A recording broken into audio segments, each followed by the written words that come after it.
Evangelio según San Juan. Bendito sea el Señor. Dígale al hermano que tiene al lado, hoy tuvo un buen día. Si le pasó algo que no quería que le pasara, lo hizo llorar, lo hizo sufrir, aprendió. Y si le pasó algo que le gustó, pues Dios le mandó una bendición, pero hoy le fue bien. San Juan capítulo 20. Estamos ahí. Voy a leer el verso 20 del capítulo 20. San Juan 20, 20. Estamos ahí. Y cuando les hubo dicho esto, les mostró las manos y el costado. Y los discípulos se regocijaron viendo al Señor. Y cuando les hubo dicho esto, le mostró las manos y el costado, y los discípulos se regocijaron viendo al Señor. Usted va a inclinar su rostro, vamos a pedir al Señor que use esta palabra para hablarnos en esta noche. Vamos a orar a Dios. Padre, te damos gracias por darnos esta hermosa noche y esta oportunidad de poder estar nuevamente adorando, bendiciendo y glorificando tu nombre.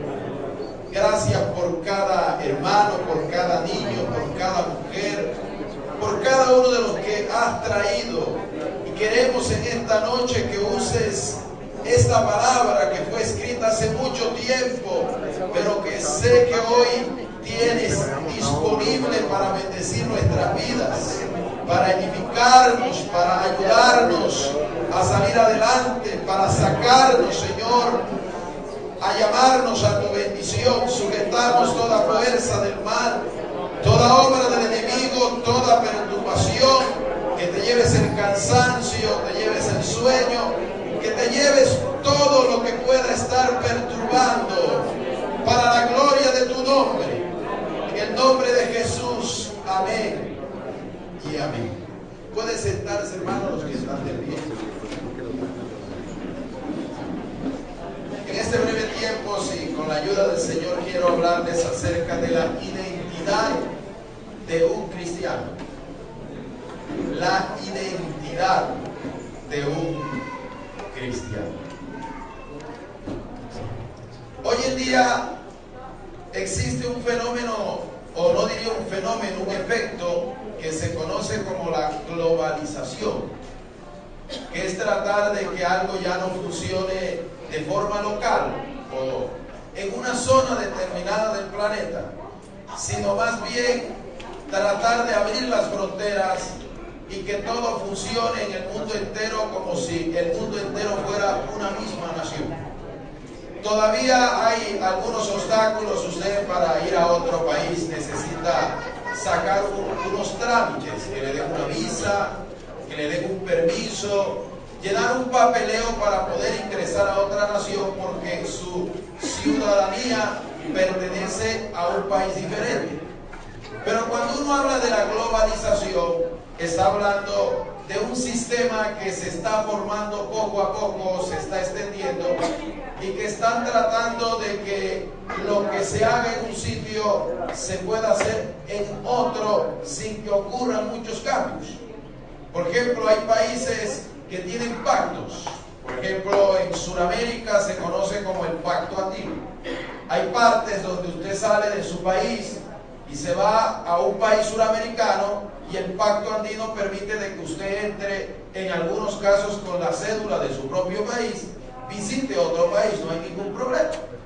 Eso hoy en día se maneja todo a través de las redes de internet, donde una persona, usted le conoce prácticamente su identidad cuando entra a una página de Interpol, una página de la policía, y usted mete el número de cédula y la persona sale inmediatamente. El mundo se está globalizando, es decir, se está unificando cada vez más. También conocemos en el aspecto comercial lo que es el TLC, o lo que se conoce como el mercado común europeo, que es ese bloque de naciones que se unieron, y el que viaja a España puede viajar con la misma visa a Alemania y se puede ir para Portugal. Es un solo bloque. Están tratando de formar ese sistema global para que el mundo funcione como si fuera un solo país. Pero hoy en día nosotros tenemos todavía algunas limitaciones y cada uno de nosotros se ve representado por el sitio, por el lugar donde nació, donde creció o donde realmente tiene su ciudadanía. Por eso no solamente es un obstáculo para que usted se mueva con mucha facilidad para otra parte, sino que también puede traer problemas de rivalidades. Al menos en el país donde yo soy, de Colombia, entre el regionalismo existen problemas. Por ejemplo, los que son de la zona andina o del interior del país se les llama comúnmente cachacos, y los que son de la parte del mar, que se conoce como la costa atlántica, se les llama costeños. Y siempre ha habido ese problema entre costeños y cachacos.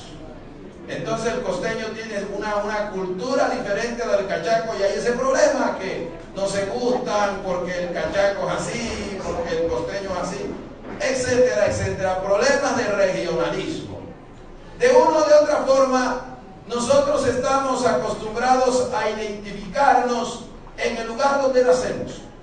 Y a veces cuando existen esos problemas de patriotismo o de regionalismo, cuando una persona habla mal del lugar donde usted nació, ¿usted qué siente?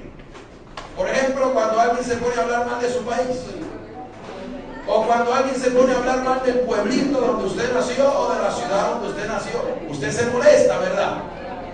Por ahí dice que la sangre como que comienza a hervir. No nos gusta que se metan con el pueblito, así hayan dos vacas nada más. Pero no nos gusta que alguien hable mal de eso. Inclusive así sea cierto, porque a veces hay cosas que se hablan que son ciertas. Sin embargo, hay algo que comienza a modificar esta situación.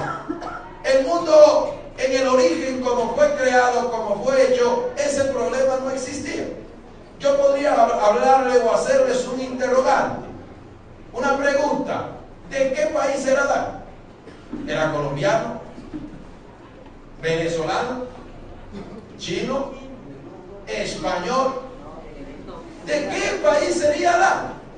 No podríamos decir que pertenecía a algún país, porque las naciones comienzan en Génesis capítulo 10, cuando se comienza a construir la torre de Babel y Dios dispersa a través de las diferentes lenguas que dan. Y antes de la torre de Babel las naciones no existían. Entonces Matusalén no podía decir que tenía una cédula de una región determinada, o que no, que fue levantado al cielo vivo, tenía una cédula de un lugar determinado, o que Adán podía decir que él pertenecía a su ciudadanía, decía que había nacido en el huerto del Edén. Eso no existía. De tal manera de que Dios hizo el mundo como un solo bloque, como una sola nación. Pero el problema de la construcción de la torre de Babel llegó a formar grupos dependiendo a la lengua que Dios puso en ellos. Y allí fue donde hubo el inicio de las nacionalidades. Bueno, más tarde subieron las conquistas, como Europa, que descubrió América y se formó lo que conocemos como la Gran Colombia. Se disolvió la Gran Colombia, se formaron 5 naciones, etcétera, etcétera. No voy a entrar a esos detalles. Desde entonces las naciones se reproducen y no podríamos decir que las naciones están completas. Hace poco se cayó la cortina de hierro, se cayó el muro de Berlín y todavía se están formando más naciones, de divisiones de países y de imperios que se parten, y de esas partiduras cada uno agarra un pedazo y forma una nación diferente. Siempre va a haber ese problema de que alguien quiere cerciorar o partir parte del territorio y formar una nación diferente. De una o de otra manera es imposible vivir sin ciudadanía. Creo que este es un país que es bastante fuerte con eso, ¿verdad? Donde, bueno, a mí me cuentan que hace unos años atrás había que andar con la cédula en la frente porque en todas las esquinas había un policía pidiendo papeles. Todo el mundo se ha acostumbrado a eso. Pero cuando nosotros comenzamos a conocer las cosas de Dios, comenzamos a tratar de observar esta parte donde comienzan a existir unos consejos en la palabra que comienzan a colocar esa parte terrenal, porque eso es algo terrenal. Su cédula es algo terrenal, es tan terrenal que el día que se muere lo bajan del sistema y pican la cédula. ¿Por qué? Porque ya esa cédula no sirve de un muerto. Después que usted se va de este mundo, ya no vale cédula. Ya puede tranquilizarse. Usted no va a cumplir más años después que se muera. No se va a preocupar más por eso. De tal manera de que ese problema es una cuestión terrenal. El apóstol Pablo, en las travesías que hacía de llevar la palabra, de transmitir el evangelio, era un hombre que visitó muchos lugares. Por eso algunas personas deducen que Pablo conocía muchas lenguas. Inclusive dice que cuando llegó a un lugar de Asia Menor, dice que habló en lengua licaónica.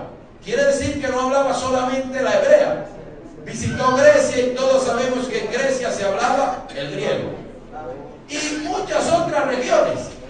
Podríamos entender de que Pablo, región que llegaba a evangelizar, era porque conocía el idioma del sector.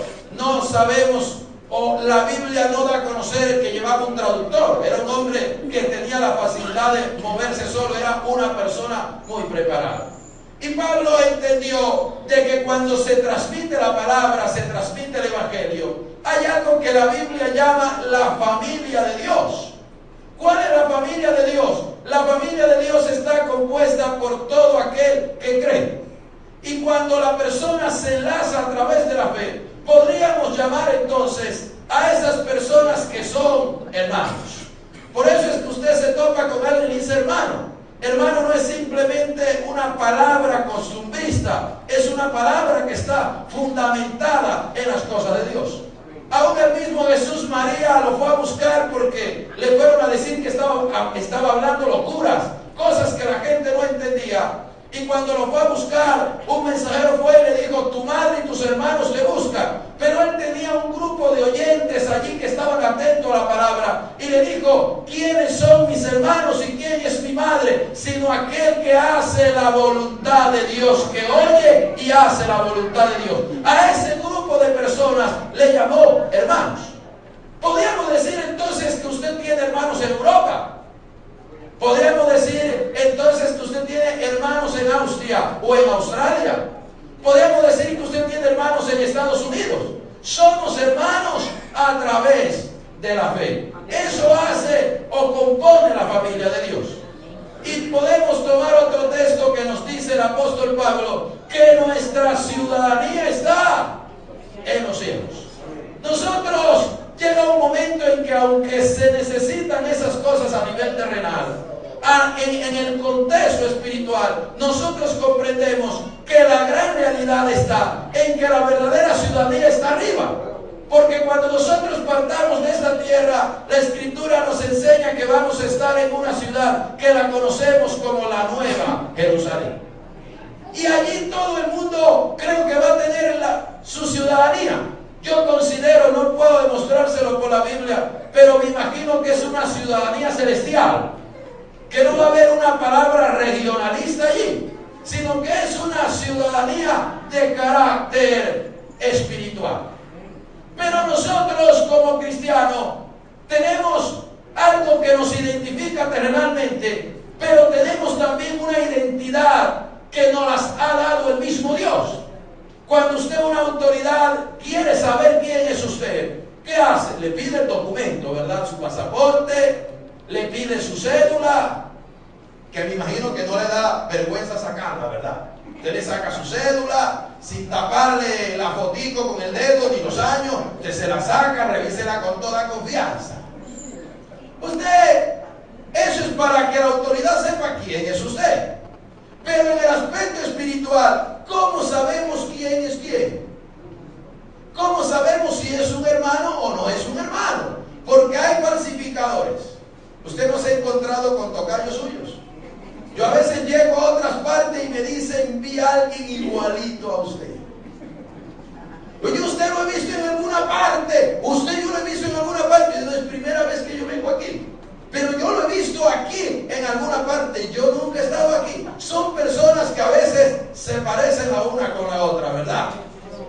Tenemos tocayos en muchas partes, personas parecidas. Pero en el aspecto espiritual existe una identidad propia.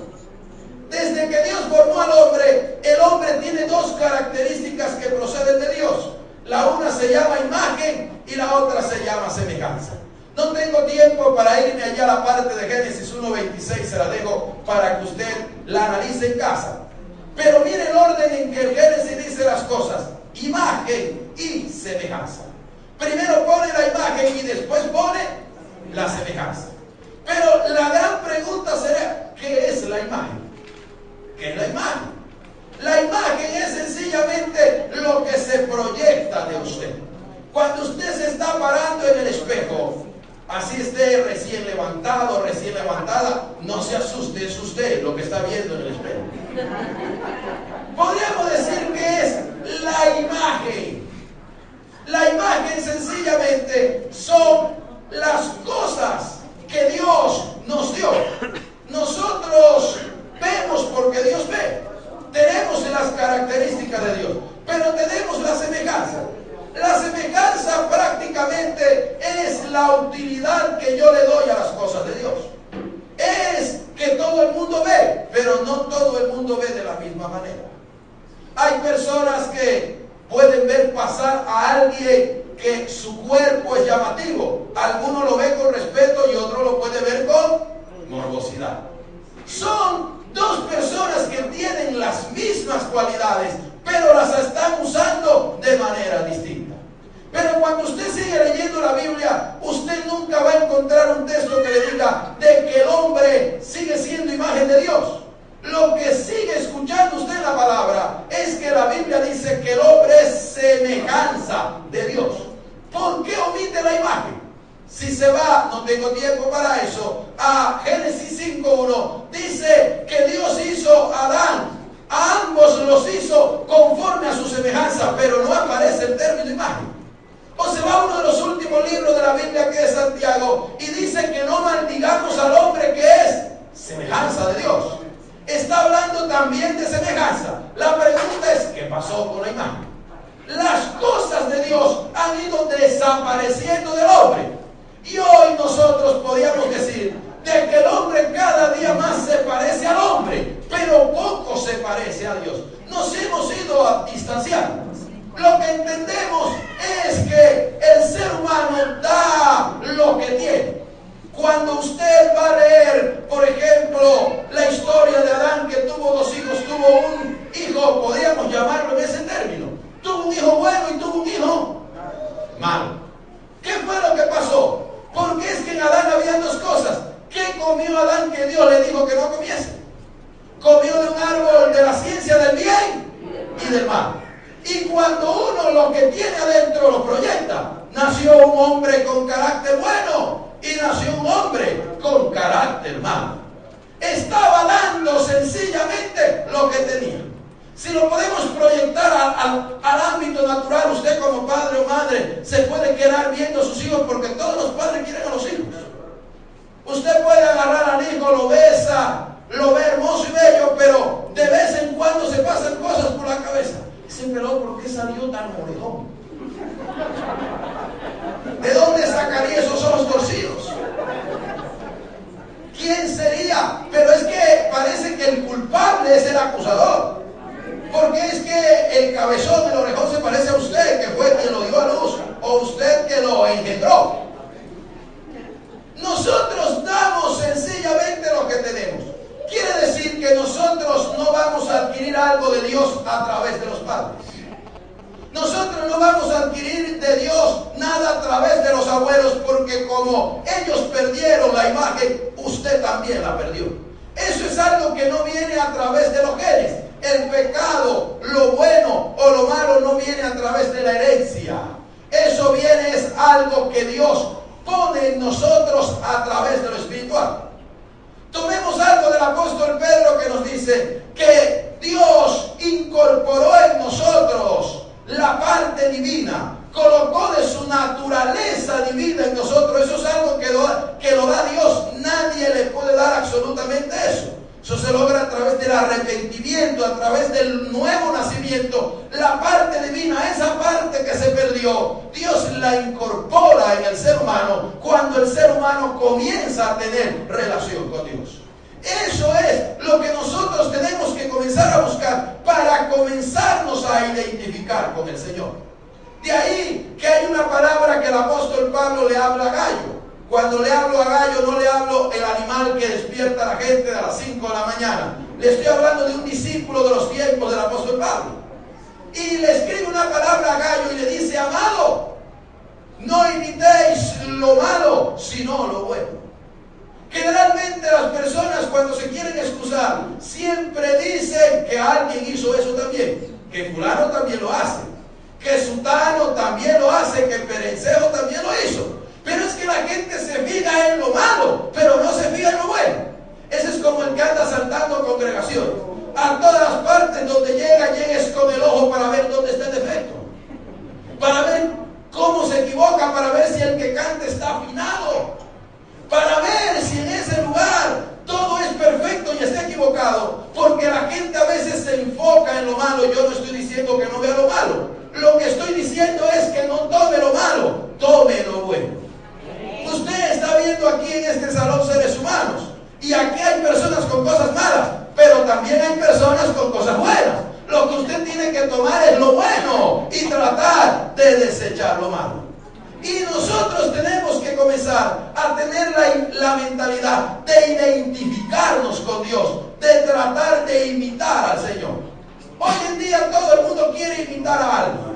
Es raro ver una persona que sea genuina, que busque algo por sí mismo. Todas las personas quieren imitar a alguien. Las niñitas quieren ser Shakira. Las niñitas quieren ser Paola Rubio, si no me equivoco con el nombre. Bueno, Paulina Rubio. ¿Quieren? Los hombres ven a Jean-Claude Van Damme y dicen: yo quisiera tener un brazo de eso, una pierna de esa. Todo el mundo quiere tratar de parecerse a otro por la falta de identidad. Cuando una persona tiene identidad, tiene madurez, no se quiere parecer a nadie, está contento consigo mismo. ¿Verdad? Miren que hay unos lentes de contacto por allí, azules hermosos, hermano. Yo me quedo con los negros que Dios me dio. Eso de que las personas, usted los ve incomodados por las modas, que salió una moda y se vuelve loco. Mire, salió un zapato y se vuelven locos porque tienen que comprar el zapato. Yo no le digo que usted no puede estar que no pueda comprarse algo que se esté moviendo si es algo decoroso. Lo que le estoy tratando de decir es que hay personas que no tienen todavía su personalidad desarrollada, y por eso todo lo que sale se lo quieren poner. ¿Cómo es posible que si una mujer cree que no está mostrando la mercancía, nadie la va a querer? Nadie la va a amar. Usted lo que se está es desvalorizando. Pero si la persona aprende a quererse, si la persona aprende a aceptarse, si la persona aprende a desarrollar su propia personalidad, de seguro que le va a ir bien. Porque mientras usted se deja explotar y mientras usted siga a otro, ¿qué va a decir la gente? Este es como las demás. Este es como los demás. Pero cuando hay una persona con su verdadera identidad, la gente puede decir: nadie se parece a él, es único porque Dios lo hizo a usted único. Y si hay alguien que usted tiene que imitar, no es ningún actor, ni ningún cantante, y me atrevo a decirlo, ni ningún salmista, ni ningún predicador. Usted tiene que ser lo que Dios quiere que usted sea. Usted debe comportarse como Dios lo quiere comportarse.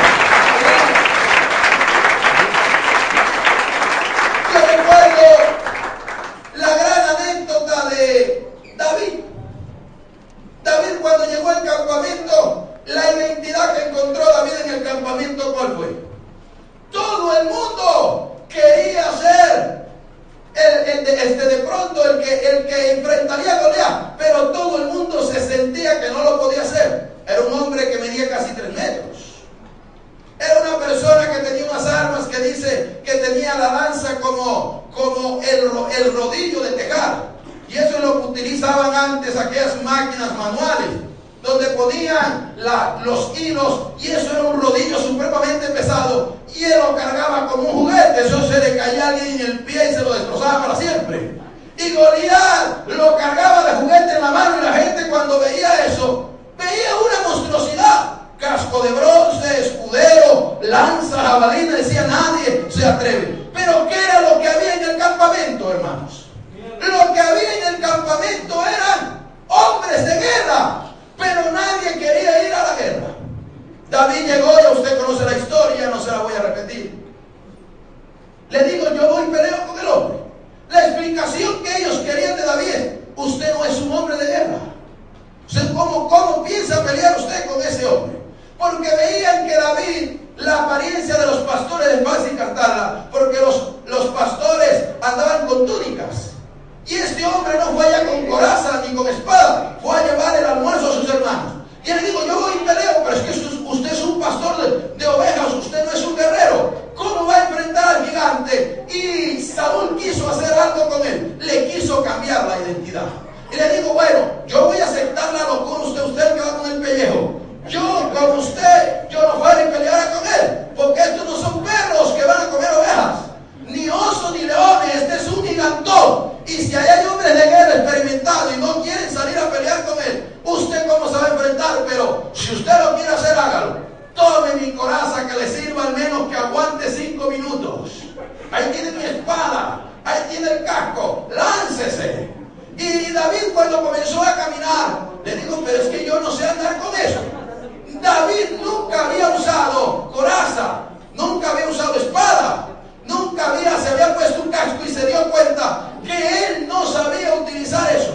Y le digo, mire, yo estoy acostumbrado es que cuando viene un león, yo lo agarro con mis propias manos y lo mato. Cuando viene un oso, yo lo enfrento. Yo estoy acostumbrado a pelear con mis manos. Estoy acostumbrado a agarrar una onda y agarrar un palo. Y creo que Dios no va a tener diferencia, porque ese gigante lo veo yo como un oso, lo veo yo como un león, lo veo como los perros que se acercan a las ovejas a comerla, y lo voy a enfrentar de la misma manera, tal cual como yo soy. David entendió algo, que si Dios había estado con él en el campo, también iba a estar con él en la guerra. Y que para Dios no había ninguna diferencia, que para Dios el oso pequeño era tan pequeño como el león grande. El problema está en la mentalidad de uno, porque para usted existen cosas grandes y cosas pequeñas, pero para Dios es la misma cosa. Y le digo, me voy con mi palo, me voy con mi callado, me voy con mi piedra, y todo el mundo está loco. ¿Cómo va a matar a Goliat piedra? Está loco. Y todo el mundo llegó hasta Goliat, se ofendió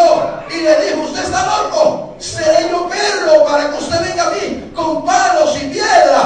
Pero David agarró la misma onda con que había matado perros, con que había matado leones y con que había matado osos. Y el hombre que llegó a pelear como Dios lo hizo, como Dios lo levantó, como Dios lo crió, con las críticas de la gente, con las personas que ya lo daban medio muerto, y cuando se dieron cuenta fue que las piernas de Goliat tambalearon y no lo venció un gigante, lo venció fue un pastor de ovejas, porque se fue tal cual como Dios lo hizo. Dios no necesita que usted sea otra cosa, Dios necesita que sea usted, porque si Él lo formó, lo va a respaldar como Él lo ha hecho y como lo ha levantado para la gloria de su nombre.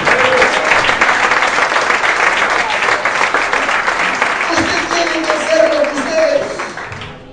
No se ponga a demostrar lo que no es. No se ponga a dársela de lo que no es. Hay personas que cuando están con otros modifican su comportamiento. Que cuando están con alguien que tiene dinero tratan de dársela de educados. Tarde o temprano se van a dar cuenta. Tratan de cambiar su personalidad, de hablar fino. Es aquel que usted lo ve en las orillas de las calles, saca ese rollo de billete para que todo el mundo se lo vea. Estás llamando a los ladrones. ¿Sabe, amado hermano, que la gente cuando es como es, de pronto al principio cae mal, pero cuando uno lo va conociendo, uno como que se siente satisfecho de que le está mostrando las cosas como son? El problema es cuando las personas esconden la mano y lanzan la piedra. Cuando le están mostrando a uno algo que realmente no está en ellos. Uno tiene que tratar de ser lo que Dios quiere que uno sea. Y rápidamente le voy a hablar de algunas características en que se basa la identidad de un creyente. Primero, quisiera hablarle en esta noche acerca de la sal. Porque cuando le estoy hablando de identidad no me estoy refiriendo a cómo se llama usted, porque ese es su nombre. Cuando alguien le pregunta a otro quién es usted, le da el nombre o le da la profesión. Yo soy médico. O le dice yo me llamo Alejandro, yo me llamo Pablo, yo me llamo Pedro. Pero ese es su nombre. Para poner un ejemplo más fácil, cuando usted conoce varios Pedros, los Pedros son todos iguales. Se comportan de la misma manera, tienen los mismos gustos. Todos se llaman Pedro, pero todos los Pedros son diferentes. De tal manera que usted no es como se llama. En la Biblia sí está representada la identidad de la persona basándose en el hombre. Que los padres tomaran, por favor, la precaución antes de ponerle el nombre de moda, antes de ponerle el nombre del presidente que ganó, antes de ponerle el nombre del actor famoso, del cantante que está pegado. Por favor, órele a Dios. Porque a veces uno va, hermano, es que los hijos no me quieren. Yo no sé qué le he hecho, yo le he dado todo lo que quería. Y va uno a sacar la información al muchacho. ¿Qué es lo que te pasa? ¿Por qué tienes 15 años y andas así de triste? Si tus padres te dan de todo. Hermano, ¿quiere más? Me pusieron Maximiliano.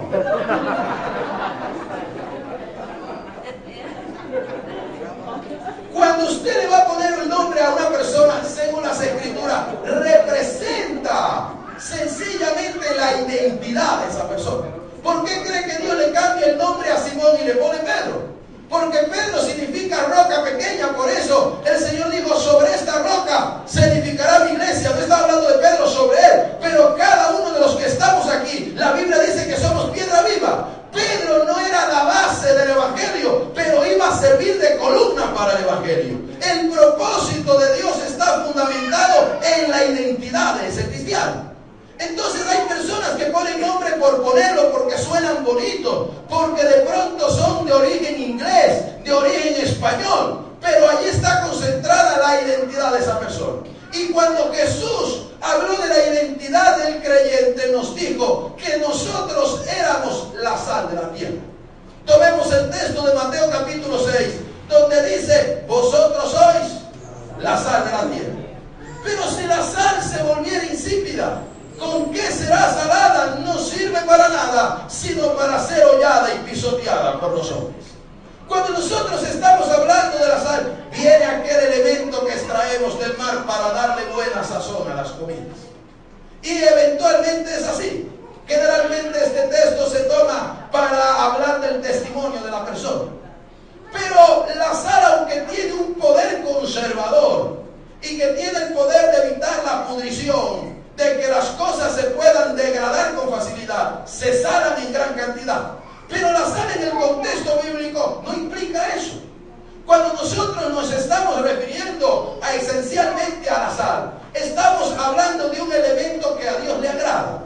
Y no solamente le agrada, sino que en el tiempo antiguo existía algo que se llamaba pacto de sal. Y el ejemplo más llamativo del pacto de sal está cuando David y Jonatán hacen un pacto. Jonatán concede a David su protección como príncipe y le dice que él sabe que Dios le ha dado una palabra y va a ser el próximo rey de Israel. Pero le dice, yo seré segundo después de ti. Cuando tú seas rey de Israel, me darás un lugar al lado mío, a mí y a mi descendencia para siempre. Pero cuando se hacía ese pacto de sal, creo que hay mucha gente adulta aquí. Los hombres, cuando hacían ese pacto, sencillamente se agarraban los testículos y comenzaban a apretar. A medida que se iban comprometiendo, comenzaban a apretar. Y los hombres sabemos lo que ese dolor produce, ¿verdad? Lo que hemos tenido un accidente o que hemos llegado rápido y nos hemos sentado mal. No es exagerar cuando a alguien de pronto se le ha salido una lágrima por ahí, por muy hombre que haya sido. Eso produce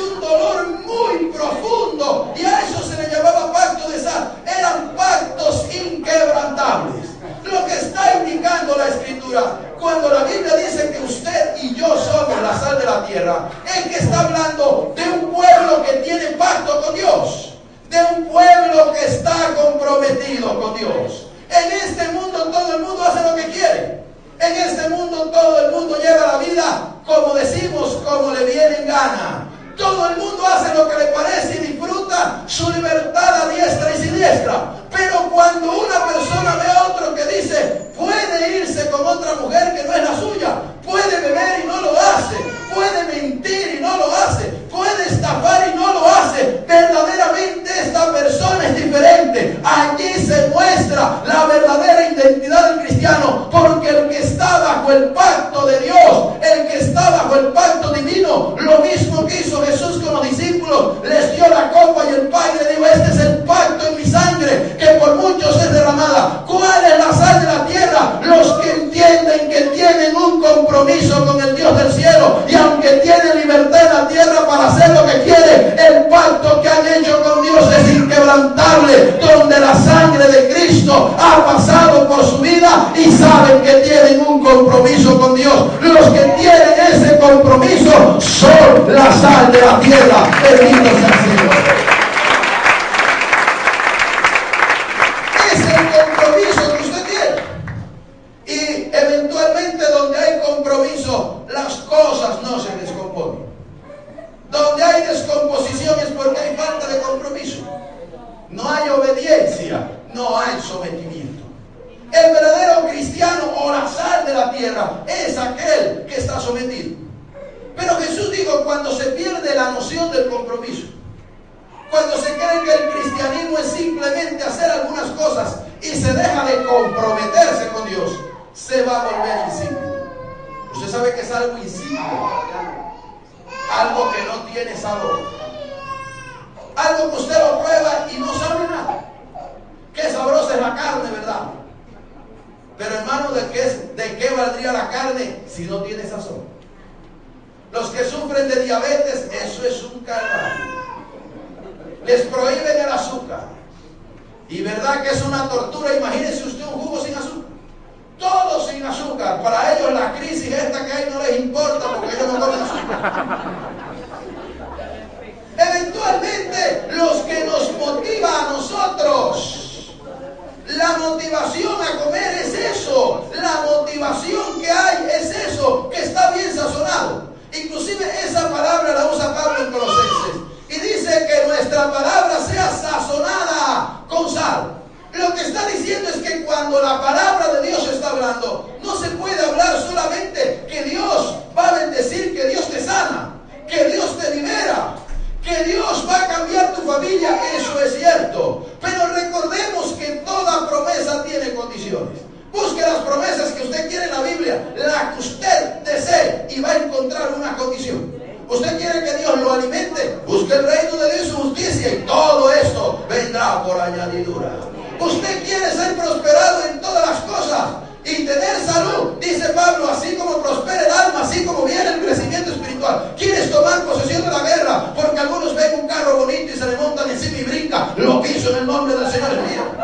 Pero es que la Biblia dice, lo que pisare la planta de tu pie será vuestro. Pero esfuérzate y sé valiente, para que tomes la tierra y no te apartarás de la leña diestra y siniestra. Todas las promesas de Dios tienen condiciones. Y cuando uno está llevando la palabra, hay que hablar de esas promesas, hay que hablar de esa motivación. Pero la sal va cuando uno habla del compromiso, cuando uno habla del sometimiento. No puede haber cristianismo si no hay sometimiento. Esa identidad verdadera que alguien puede decir soy hijo de Dios es porque camina en obediencia, porque está caminando sometido en la palabra que el Señor le dio. Bendito sea Jesús.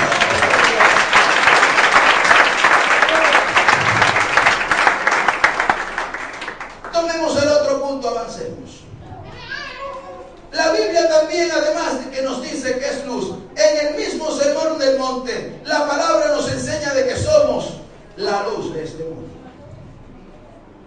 Vosotros sois la luz de este mundo. Se puede dar cuenta que la identidad no se demuestra con una carta que te da la congregación. No estoy hablando mal de las cartas.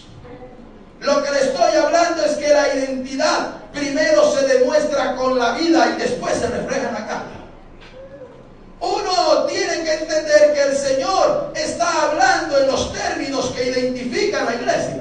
Y comenzaba a decir que la luz no está para esconderse, sino que la luz está no para ponerla debajo del almud, sino en la mesa. No se puede meter debajo de la cama para que alumbre a todos. La vida cristiana es una vida visible. No se puede ser cristiano escondido. El cristiano fue hecho para que lo viera. ¿Verdad que no puedo irme con la Biblia escondida en el bolso, en una bolsita negra para que nadie se dé cuenta? No puedo pasar un año en el trabajo y nadie se ha dado cuenta que yo soy cristiano. Que nadie en la cuadra sepa que yo soy evangélico, sino que lo vieron entrar a una iglesia y le preguntan, ¿usted es evangélico? Parece que no lo han identificado. Y creo que la luz, por muy lejana que esté, se puede observar. ¿Sabe a cuánto está la estrella más cercana a la Tierra? Está a 4,5 años luz de aquí. Lo que le estoy diciendo es que hay que viajar 4,5 años a la velocidad de la luz para llegar a Alfa del Centauro. Lo que nos está indicando es que la velocidad de la luz son 300,000 kilómetros por segundo. Y usted tiene que viajar a esa velocidad 4,5 años para poder llegar a ella. Una estrella tan lejana, y aquí no vemos una, vemos miles. Están tan lejanas y las podemos observar. Y en muchas partes la Biblia nos dice en Apocalipsis que el Señor tiene las estrellas en su diestra, que está hablando de los pastores de las congregaciones. O cuando dice en el libro de Daniel que brillarán como las estrellas a perpetua eternidad, porque las estrellas tienen casi vida infinita. Una estrella dura 20,000 hasta 60,000 millones de años para desaparecer. Lo que nos está indicando es que por muy lejano que una persona se encuentre de otro, esa identidad, esa iluminación está en su vida. ¿Pero qué es la luz? Generalmente decimos que la luz son los bombillos que nos alumbran. Vemos el sol todos los días y decimos que es la luz.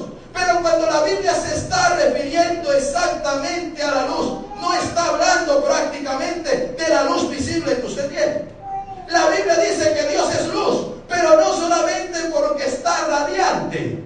La Biblia nos está enseñando que la luz es cuando Dios abre el entendimiento de la persona. Yo he visto personas que le dicen al Señor, Señor, revélame la palabra. Es que ya la palabra está revelada. Usted la tiene ahí en la mano, ya Él la reveló. Lo que usted necesita es iluminación, que es diferente. La iluminación sirve para que cuando una persona, aunque llegue a un lugar y pueda saber lo que hay en el lugar, no lo puede ver. Pero cuando usted prende el bombillo, usted dice, ahí hay una mesa, ahí hay una silla, ahí hay un televisor. La iluminación sirve para eso, para que la persona pueda comprender las cosas de Dios. Las cosas de Dios no vienen porque usted tenga el cerebro más grande. Las cosas de Dios no vienen porque usted sea más inteligente, ni porque usted estudió en el instituto. Las cosas de Dios no vienen porque es que se han leído un montón de libros. Las cosas de Dios vienen en un sentido espiritual. Yo recuerdo una vez que Jesús encontró un ciego de nacimiento y oró por él y lo sanó, y el hombre vino viendo. Y cuando los fariseos se dieron cuenta que Jesús había sanado a aquel ciego, le dijeron a este hombre, hay que destruirlo, está haciendo muchas señales. Y que cuando llegaron las quejas, vino la persecución por el milagro, el Señor expresó estas palabras. Dice que para juicio he venido a este mundo, para que los que ven no vean, y los que ven puedan observar. Lo que estaba tratando de decir era que el ciego de pronto no fue al colegio. El ciego no sabía leer, porque de pronto no tenía la capacidad para ver. Pero el ciego, cuando conoció al Señor sin verlo, el Señor le dijo, yo soy el Mesías. Y él no lo vio, pero creyó y afirmó la palabra cuando los fariseos lo persiguieron. Y dijeron, yo no sé quién es ese hombre. Si ustedes me dicen que está maldito, si ustedes me dicen que es falso profeta, lo único que sé es que ese hombre me puso barro, me dijo que me fuera al Siloé y regresé viendo. Ese hombre me hizo un milagro y yo no lo voy a negar. Y los que se sabían la Biblia al derecho y al revés decían que era un falso y que era un mentiroso.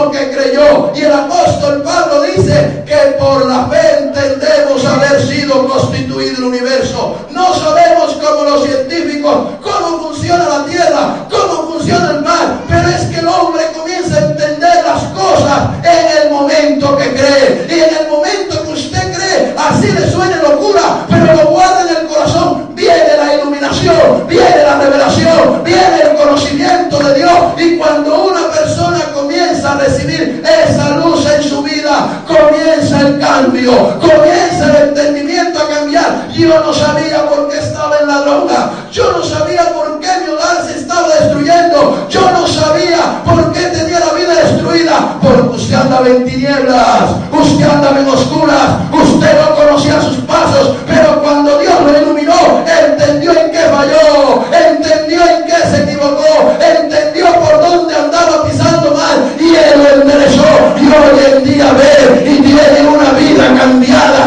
diferente y transformada, porque sus ojos ya no están ciegos, ahora tiene la luz de este mundo. Eso es iluminación. Pero cuando alguien le dice a uno, ¿es qué? Un traguito no es malo, este está ciego. Hermano, es que Dios no ve lo de afuera, lo veo yo. Lo veo yo, ahora no lo va a ver Dios. ¿Cómo me vas a venir con ese cuento y esa historia que Dios no ve eso? Están ciegos. Pero cuando alguien comienza la vida a iluminársele, cuando la vida le comienza a cambiar, ve lo que antes veía como bueno, ahora entiende que es malo. El gran problema del ser humano es que quiere ser sabio en su propia opinión. Y hay personas que quieren decidir qué es bueno y qué es malo. Esa decisión de qué es bueno y qué es malo no la toma usted. Esa es una decisión de Dios. Dios le dijo al hombre, este árbol es malo. Y la serpiente le dijo que va. Reflexione. Medite, ¿usted cree que ese banano, estoy metafóricamente hablando, porque la Biblia no dice qué fruto era? ¿Usted cree que esa frutica lo va a hacer caer de la gracia de Dios? Eso es mentira. Reflexione. Cuando viene la ideología, cuando viene la filosofía personal, se respeta. Yo como ser humano respeto lo que usted piensa, lo que usted piensa, pero una cosa es respetar lo que usted piensa y otra cosa es aceptarlo. Y el mismo proverbista nos dice a nosotros, no seas sabio en tu propia opinión. Teme a Dios y apártate del mal. Si Dios le dijo que eso era malo, crea lo que es malo. Y aunque a usted le parezca bueno, tarde o temprano usted caerá, porque su propia mente, sus propias emociones lo traicionan y lo destruye. Pero la palabra, aunque le parezca locura en el momento, es sabia y lo va a ayudar a que usted se aparte del mal. La iluminación puede variar de un hermano a otro. Hay hermanos que tienen más iluminación que otros. Yo conozco personas que cuando observan los predicadores dicen, ¿de dónde botarán tanta cosa? Algunos caen en el error. Y he conversado con algunos. Hace unos años alguno me dijo, ya voy a ser pastor. Y yo le dije, ¿por qué? Porque me faltan 2 semestres para terminar el instituto. Yo dije, este hombre anda bien perdido. No sabe por dónde camina. Que eso es un llamado de Dios. El llamado no lo da el instituto. Usted se puede preparar, pero el llamado lo hace Dios, que es diferente.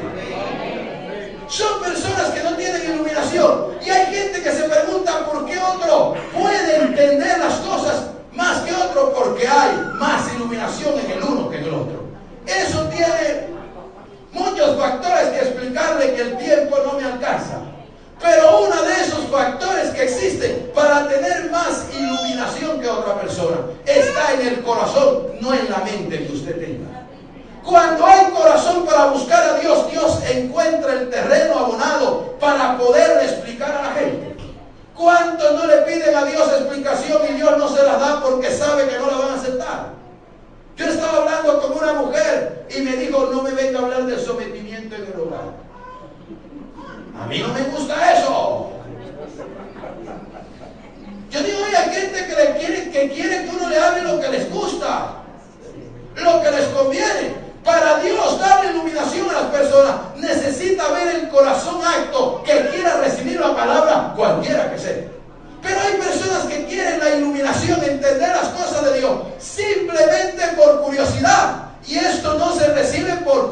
necesidad. Esto se recibe por compromiso, por querer hacer más la voluntad de Dios. Muchos de los que estamos aquí sabemos lo que tenemos que hacer, y Dios tiene que estar detrás de nosotros sabiendo que sabemos. Sin embargo, no queremos hacer lo que ya nosotros sabemos que tenemos que hacer. Ese es el gran problema que hay. Y Pablo dice: hay entre vosotros carnales como niños que tienen necesidad de leche y no de vianda, pero me veo en la obligación de que he traído una palabra profunda, he traído una palabra de Dios, pero me he dado cuenta que ustedes no son capaces de recibirla, que cuando ya van 30 minutos del mensaje se están restregando en la silla, porque saben que va a comenzar la novela, porque saben que se están durmiendo, porque no hay el deseo de la palabra, porque no hay hambre de ella. Tengo que dársela a aquellos que verdaderamente aman la palabra, que aman la sabiduría, que aman las cosas.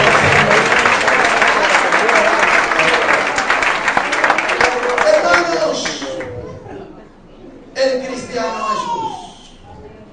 Cuando alguien está en oscuras, va donde un evangélico y le dice: ore por mí.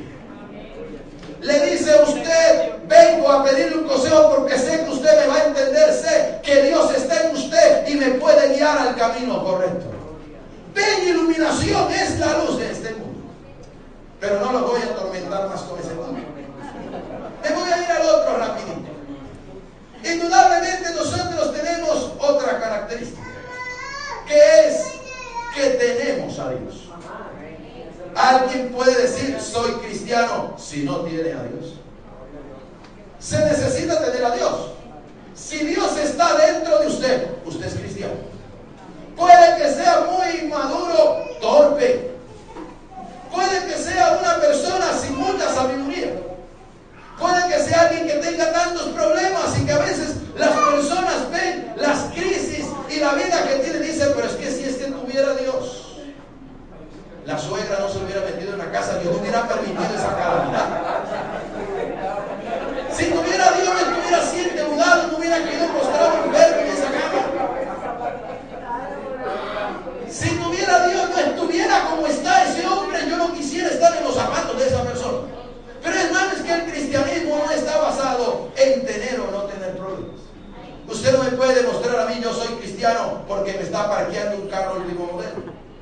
Yo vengo de un país donde el narcotráfico tuvo tanta influencia que eso había como arroz partido, y no lo era.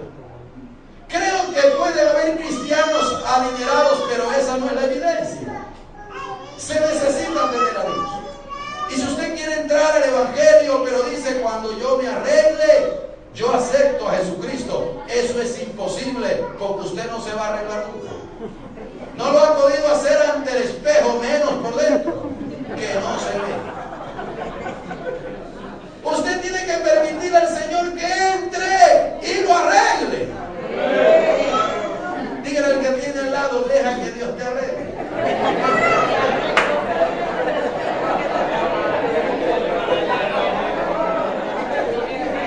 Qué bonito, ¿verdad, hermanos? Porque Dios arregla por dentro y por fuera.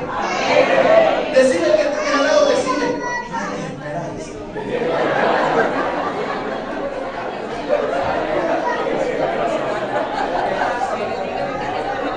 eso es algo imposible. Para poder ser cristiano no es dejar de beber. Usted puede dejar de beber y no ser cristiano. Usted puede ser una persona correcta, que no miente, que no roba, y no es cristiano. Es que cristiano no es solamente dejar aquellas cosas que la sociedad condena. Ser cristiano es tener a Cristo.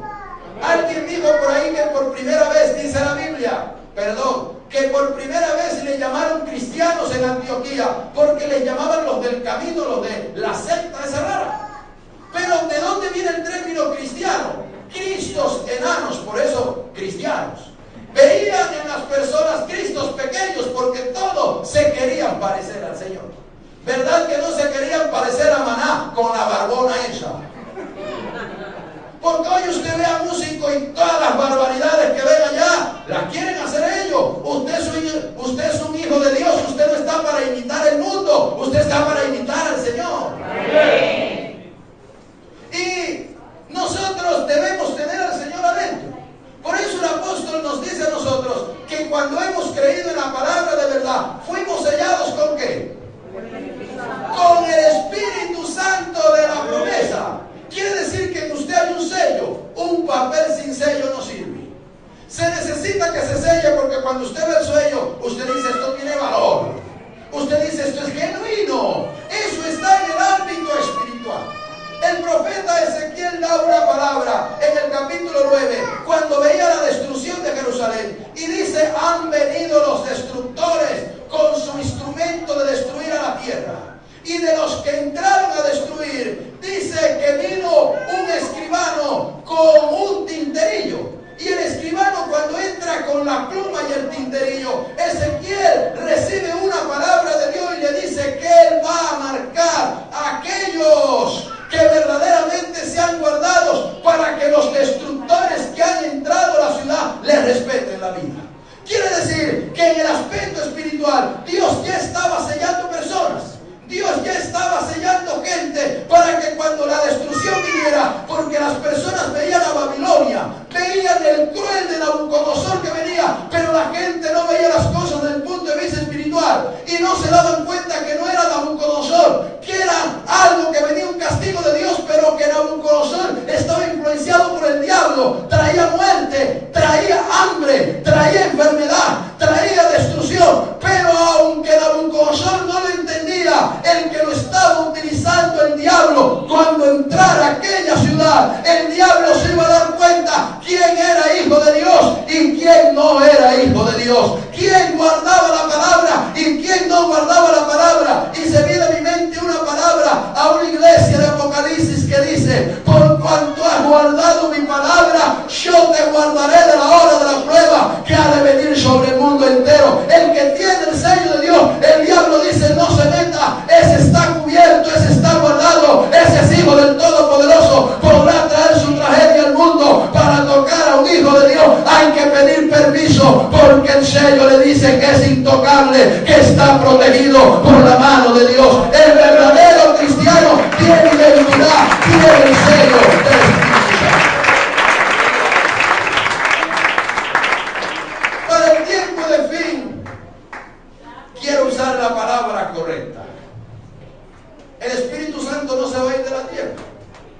El Espíritu Santo va a dejar de operar en algunos lugares, en lo que conocemos como el pueblo gentil, y se va a ir a Israel. Es decir, el Espíritu Santo está en todas partes, pero no opera en todas partes. De tal manera que se va a Israel y usted escucha los 144,000 sellados.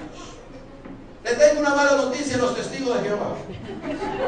No pueden ser ellos, porque es que hay millones de testigos de Jehová en la tierra.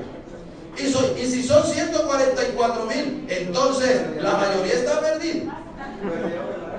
Los 144,000 dicen que son de las 12 tribus de Israel. Nosotros no entramos ahí. Usted pertenece a la tribu de José, a la tribu de Zabulón, a la tribu de Efraín.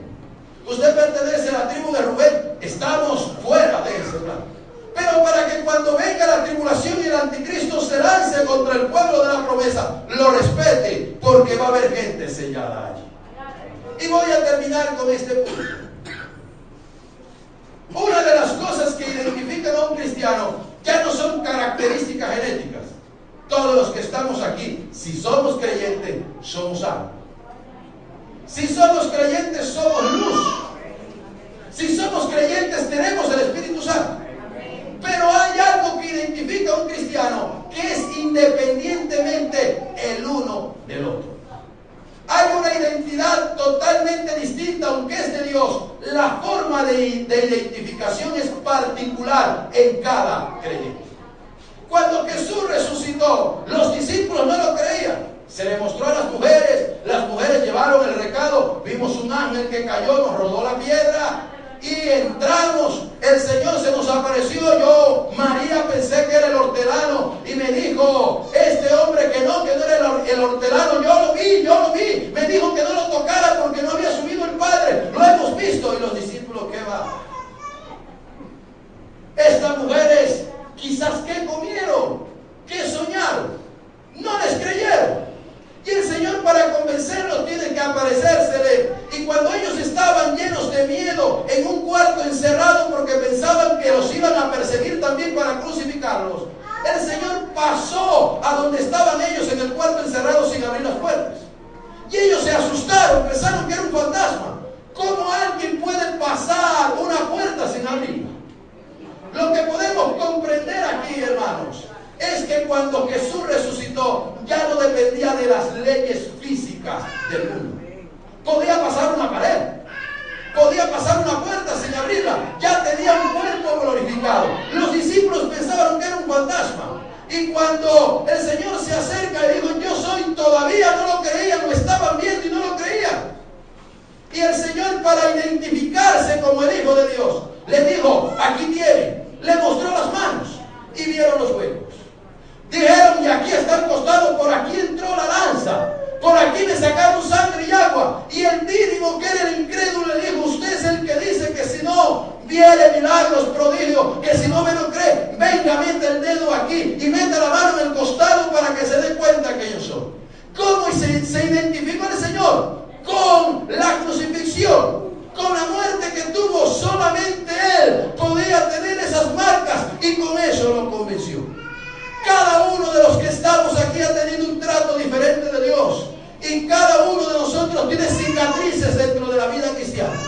Cada uno de nosotros ha pasado por un proceso que nos identifica como eso, que nos identifica que la mano de Dios pasó por nosotros. Como dicen alguien por ahí, hay personas que hablan muy bonito pero están crudos. Hay gente que habla que hay que dar la muerte por la vida, por Cristo, que hay que ir hasta la muerte, y escuchan un traqui y salen corriendo. Una cosa es hablarlo y otra cosa es vivirlo. Y el Señor le dijo, aquí tienen lo que viví, aquí tengo las señas de Dios en mi vida. Lo que identificaba a Jesucristo eran los clavos con que había muerto, con que había sido crucificado. Y ahí, si estuviera aquí Jacob, le diría uno, ¿y qué hizo Dios con este? Y cuando Jacob se dirigiera hasta usted, se iba a dirigir manqueando, porque cuando el ángel de Jehová lo tomó, le tomó el muslo, lo sacó del encaje y quedó manqueando toda la vida. Y cada vez que Jacob daba un paso, se acordaba de Dios. Cada vez que Jacob caminaba, se acordaba del ángel. Eso fue imborrable, fue una cicatriz eterna que Dios le dejó. Y aún el mismo Pablo le dijo, cuando fui al cielo y volví, el único que lo ha hecho, ni Juan que anduvo con él, ni Pedro, yo fui al cielo y volví y escuché palabras inefable y se me hinchó el corazón. Y entonces Pablo dice, pero Dios ha dejado un trato en mi vida, algo que pasó en mí que no se me va a olvidar. Tengo las cicatrices de Dios en mí que me identifican que tengo un Padre, porque el Padre, el que ama, disciplina como al Hijo a quien Dios quiere. Por eso viene Pablo y dice, me mandó un aguijón, un mensajero de Satanás que me abofeteaba, que me hizo humillar, que me hizo doblegarme y reconocer que yo no hacía nada, que los milagros no ocurrían porque yo era Pablo, que los endemoniados no quedaban libres porque yo era Pablo, sino por la misericordia de Dios que me escogió del vientre de la madre para utilizarme para la gloria de su nombre.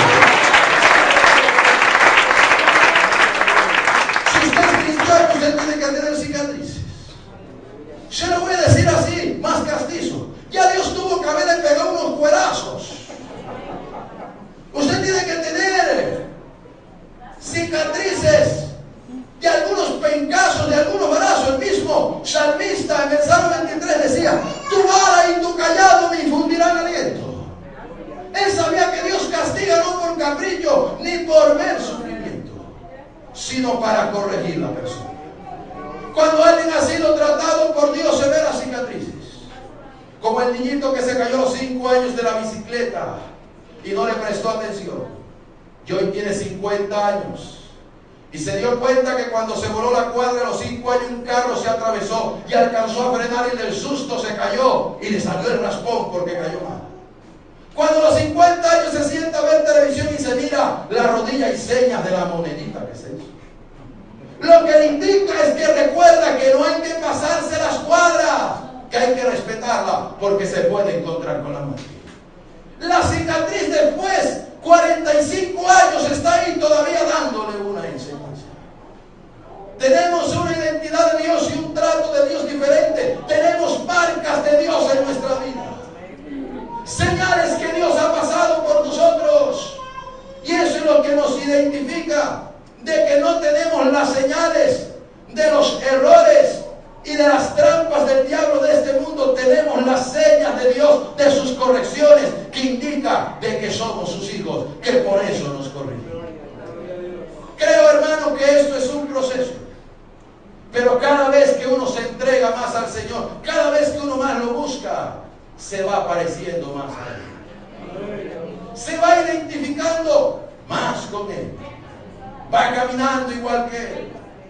Va respirando igual que Él. Va viendo cada día más igual que Él. Recuerde que Jesucristo es su hermano. Y usted, como su hermano, se tiene que parecer a Él. Vamos a colocarnos de pie en esta noche. Vamos a darle gracias a Dios. Yo le pido que cierre sus ojos. Vamos ahora.